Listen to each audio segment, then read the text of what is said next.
So the problem is that delta 2 of V minus delta 2 of U, by definition, we write it as dV and V excluding X minus du V excluding X, and this is 0. So to handle this problem, Arnold proposes a randomized truncation with Sawtooth function. I mean, the same thing that we use in communication in electrical engineering. Exactly the same thing. 2 to the t plus 1, 2 times 2 to the t plus 1, 3 times 2 to the t plus 1, 4 times 2 to the t plus 1, 5 times 2 to the t plus 1. So you will just randomize this. For example, sometimes it becomes x2, sometimes it becomes x1. And you know, this point is 2 to the t minus 1. So the Sawtooth function is ht of x, gt. We have two parameters. One is random shift, which is alpha. The other one is stretch, which is beta. So we play with these two parameters. And you can easily prove this simple lemma that Arnold proved in his paper, that if this one is less than t minus 1, then expectation with respect to alpha and beta of the difference between 2 points, if you apply the Sawtooth function, it is not different from this.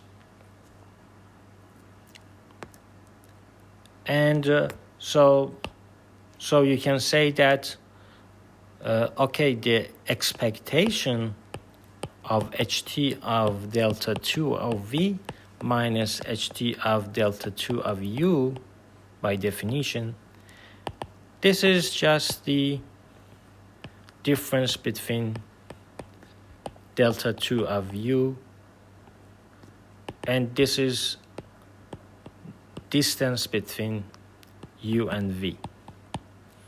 So which scale should we use? So Arnold says that a smooth combination of scales around, you can use around this. Arnold suggested this one. And so I should say that the big picture is that we construct the embedding like this. R to the D, and D is 2. So if D is 1, I mean, it is the path. If T is 2, it is the root.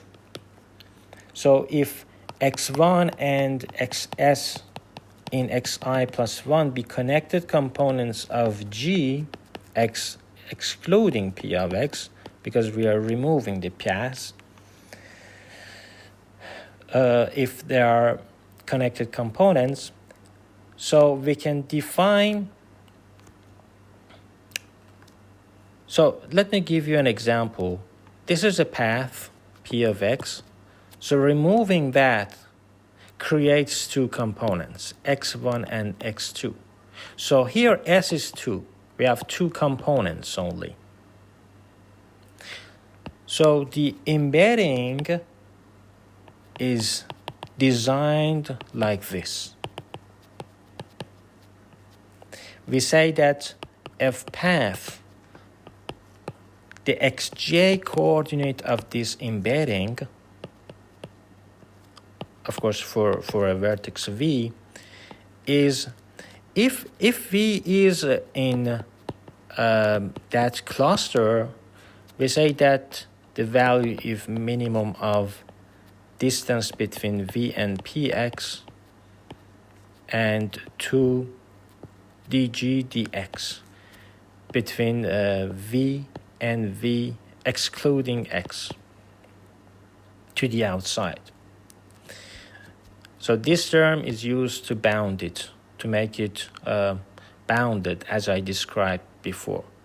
So if this is inside the cluster, okay, this is the value. But otherwise, we put just 0, and this is embedding for path. So you might say that what is the embedding for root? So Arnold designed that it is lambda v.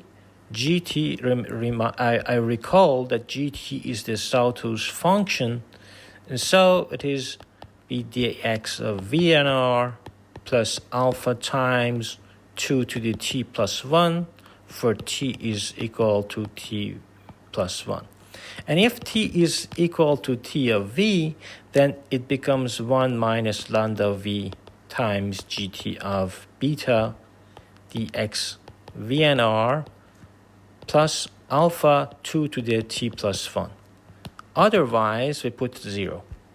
So the final decomposition is this. F of x is f of x path. I define it separately. And also we have root, f of x of root. So if that is the case, I can write f as the sum of, so it is becoming a very long vector, but it is in LP and our embedding is nice. So x is xi, but we have s components. And then this is fx. So S1, S2, S1, S2. So we have k of them. And but the final coordinates, the length of the final coordinates is 2sk. 2 because we have root and path. S, we have S number of components. And we have k different depths. This is the depths of our depths. Because sometimes you truncate it by 3, you 3 shortest paths, sometimes you use 5 shortest path. It depends on the data set, the complexity of the data set. And so this is the final embedding. And I just need to prove that first expansion bound, the lemma for expansion bound, as we do for any embedding. So expansion bound says that for any vertices u and v, and every coordinate j, and every choice of alpha and beta, we can say that fj of v minus fj of u is of order of dg of u and v. So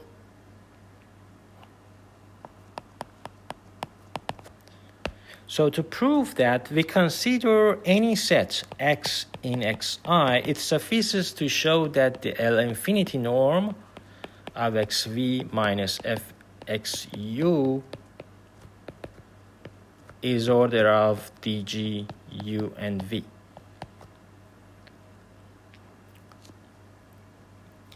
So assume u and v is in x, 2 cases.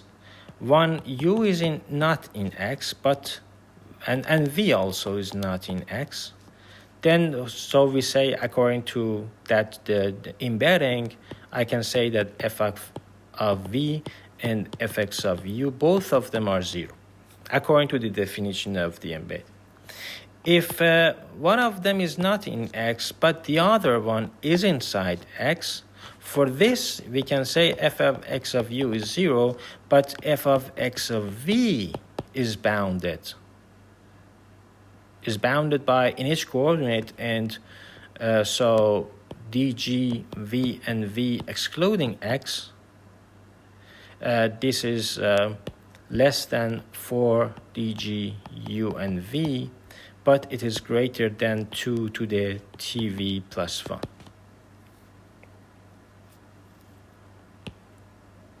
So let xu and xv be connected components in g of x excluding that path, such that v in xv and u in xu. First, consider the case that xv is not in xu, and then p of x intersects, this is p of x, intersects the shortest path between u and v, for example.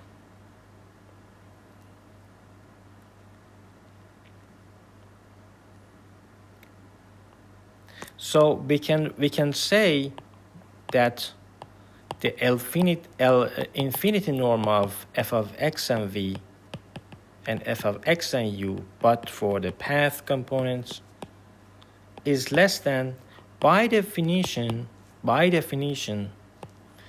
we can write it vn path of x and 2 times dg of v and v excluding x plus minimum of the same thing for u, dx of u and p of x plus 2 dg u and v excluding x. So this is less than equal to dx v and px plus dx u and px is less than equal to dx v and u, which is equal to dg v and u. So this is one case that this holds, but there is another case as well, the case when both of them are equal. The two, not equal. They are in the same components. So xu and xv is equal. So this is u, this is v, but they are in the same components. For example, if you have component x1 and x2, x of u, xv, they are in the same components. In that case, we can say that f of x path of minus f of path of u, the infinity, is just minimum of dx v and px and 2 dg v and vx minus minimum of the same thing for u, px and 2 dg u and vx. Okay, so now suppose that du and px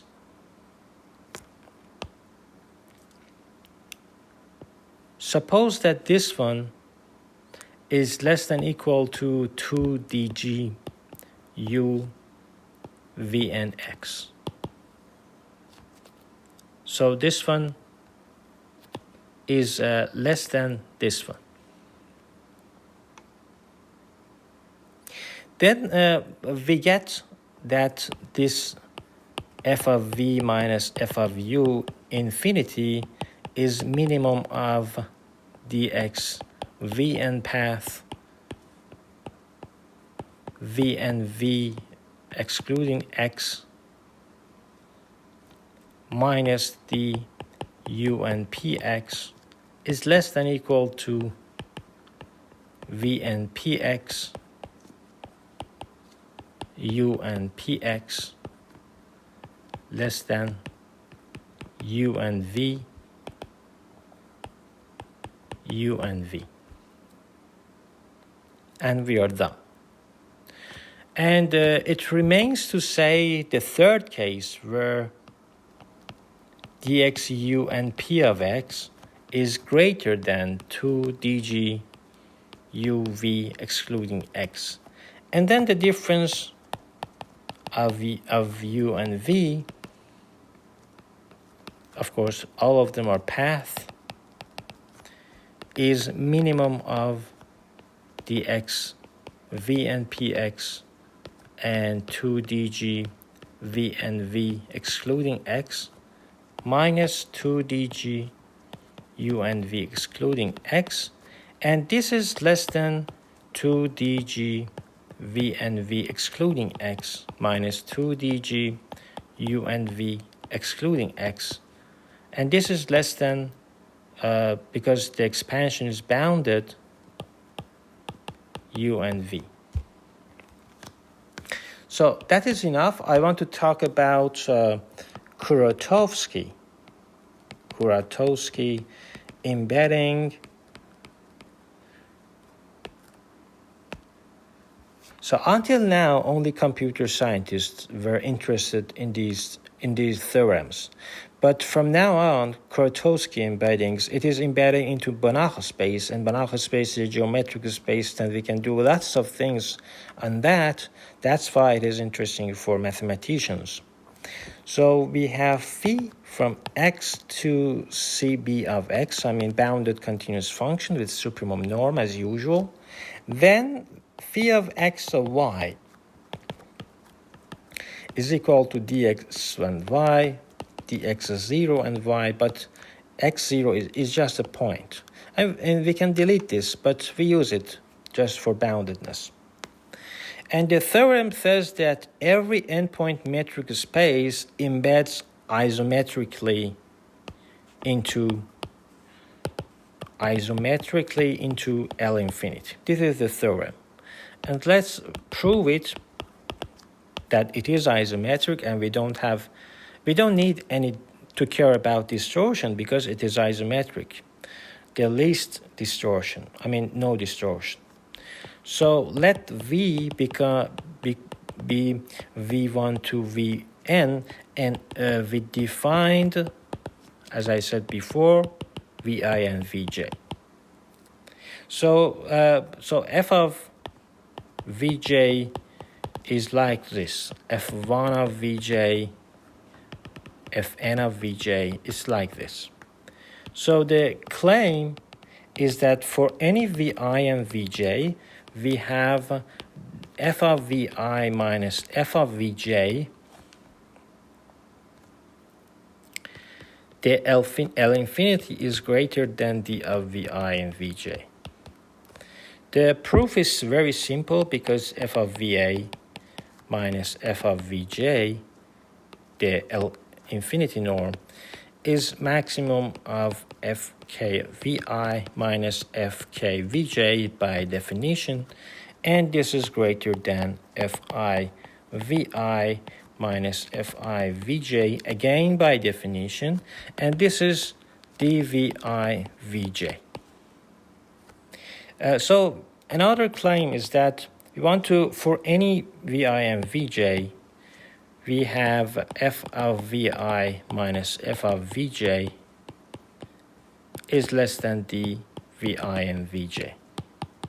So this time by triangle inequality, for any k, we can say that fk of Vi minus fk of Vj is equal to distance of Vi and Vk minus distance of Vk and Vj, and this is less than equal to dvi and dvj, and we have proved our theorem.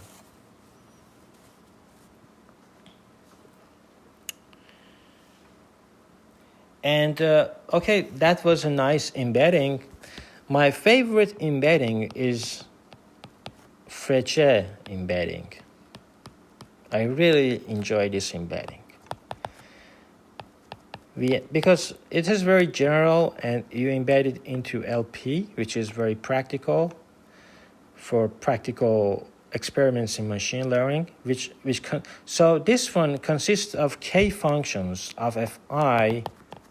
For any v, it goes to the distance between v and ai, but ai is just a subset of vertices.